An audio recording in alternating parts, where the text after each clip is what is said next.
નસવાડીના દામણિયા આંબા ખાતે સેવા સેતુનો મહાકુંભ 57 ગામોના પ્રશ્નોનો સ્થળ પર જ નિકાલ।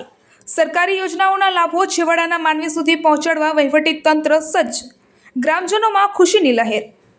ગુજરાત સરકારના સામાન્ય વહીવટી વિભાગ દ્વારા છેવાડાના વિસ્તારમાં વસતા નાગરિકોને ઘર આંગણે જ સરકારી સેવાઓ ઉપલબ્ધ કરાવવાના ઉમદા આશય સાથે નસવાડી તાલુકાના દામણિયા આંબા ગામે જિલ્લા વિકાસ અધિકારી સચિન કુમારના અધ્યક્ષસ્થાને ભવ્ય સેવા સેતુ કાર્યક્રમનું આયોજન કરવામાં આવ્યું હતું। આ કાર્યક્રમમાં આસપાસના કુલ 57 ગામોના રજિસ્ટર્ડ લાભાર્થીઓએ મોટી સંખ્યામાં ઉપસ્થિત રહી વિવિધ યોજનાઓના લાભ લીધા હતા। રિપોર્ટર પરમાર મુકેશ, નસવાડી। છોટાઉદેપુર જિલ્લાના નસવાડી તાલુકામાં બીજા તબક્કાના સેવા સેતુ કાર્યક્રમ દામણિયા આંબા ખાતે આજે યોજાઈ રહ્યો છે। આ કાર્યક્રમમાં જિલ્લા વિકાસ અધિકારી શ્રી, જિલ્લા પંચાયતના ઉપપ્રમુખ અને તમામ આગેવાનો સાથે આ કાર્યક્રમ યોજાયો છે। 55 જેટલા ગામોના લોકોને ઉપસ્થિત રાખવામાં આવ્યા છે અને 52 જેટલા લાભોના અલગ અલગ ટેબલો સાથે સમગ્ર તાલુકાની સરકાર, વિવિધ વિભાગના અધિકારી, કર્મચારી મિત્રો, ટીડીઓ, મામલતદાર સાથે આ કાર્યક્રમ અહીંયા યોજાઈ રહ્યો છે। આ કાર્યક્રમ 3 તબક્કે થશે। 11 થી 1 વાગ્યા સુધીમાં રજૂઆતો સાંભળશે, રિસેસ પડશે। 2 થી 3 વાગ્યા સુધીમાં જે રજૂઆતો આવી છે એનો નિકાલ ટેબલ પર અહીંયા જ કરી દેવામાં આવશે। એ પ્રકારનો અહીંયા સેવા સેતુ કાર્યક્રમ ગુજરાત સરકારની પારદર્શક વહીવટ, કેન્દ્ર સરકારની, રાજ્ય સરકારની યોજનાઓનો અહીંયા આગેવાનો દ્વારા માર્ગદર્શન પૂરું પાડવામાં આવ્યું છે અને જિલ્લા વિકાસ અધિકારી સાહેબ પણ અહીંયા ઉપસ્થિત રહ્યા।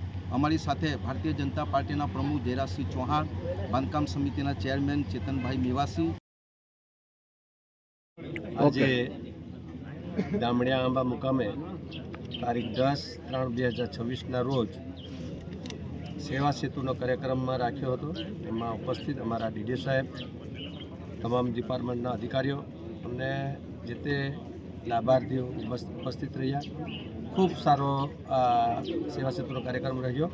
એમાં વિધવા પેન્શન, વૃદ્ધ પેન્શન, ખેતીની વારસાઈ, અન્ય કોઈ પણ જાતના લાભાર્થીઓને ખૂબ સારી સમજણ આપી અને સરકાર આવા છેવાડાના ગામમાં આવીને જ્યારે આવા કાર્યક્રમ કરતી હોય તો સરકારને પણ અમે ખૂબ ખૂબ અભિનંદન આપીએ છીએ કે જે લોકોને સુધી જે તે લાભ નહીં પહોંચ્યો હોય તો સેવા સેતુના માધ્યમથી લોકો સુધી એનો લાભ પહોંચે।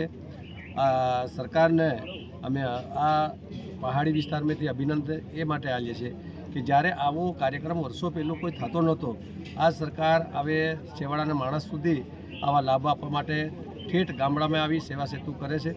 તો સરકારનો પણ આભાર છે, જે તે અધિકારીઓનો પણ ખૂબ આભાર માનીએ અને આ વિસ્તારના લોકોનો જે પડતર પ્રશ્નો હોય એવા પણ આ સેવા સેતુના માધ્યમથી એનો નિકાલ થતો હોય છે, લોકોને સારો લાભ મળે। જાતિના દાખલા છે, આવકના દાખલા છે, જે તે જંગલ ખાતા વિભાગના, દવાખાના વિભાગના તમામ કર્મચારીઓ અહીંયા ઉપસ્થિત છે। તો જેને બી જે કંઈક પ્રશ્નો હોય, જે કંઈક રોગ હોય એનો પણ અહીં નિદાન થશે અને આ તબક્કે હું આ કાર્યક્રમમાં ઉપસ્થિત રહ્યો અને સરકારનો, અધિકારીઓનો અને ગામ લોકોનો હું આભારી છું। મારું નામ રણજીતભાઈ મૌર્યભાઈ ભીલ, જિલ્લા પંચાયત ઉપપ્રમુખ। દેશ અને દુનિયાના સમાચાર જોવા માટે અમારી ચેનલ વાત્સલ્યમ સમાચારને સબસ્ક્રાઇબ કરો અને બેલ આઇકોન પર ક્લિક કરો, જેથી આપને રોજે રોજની તમામ અપડેટ મળતી રહે। સાથે જ અમારા ફેસબુક અને ઇન્સ્ટાગ્રામ પેજને ફોલો કરો।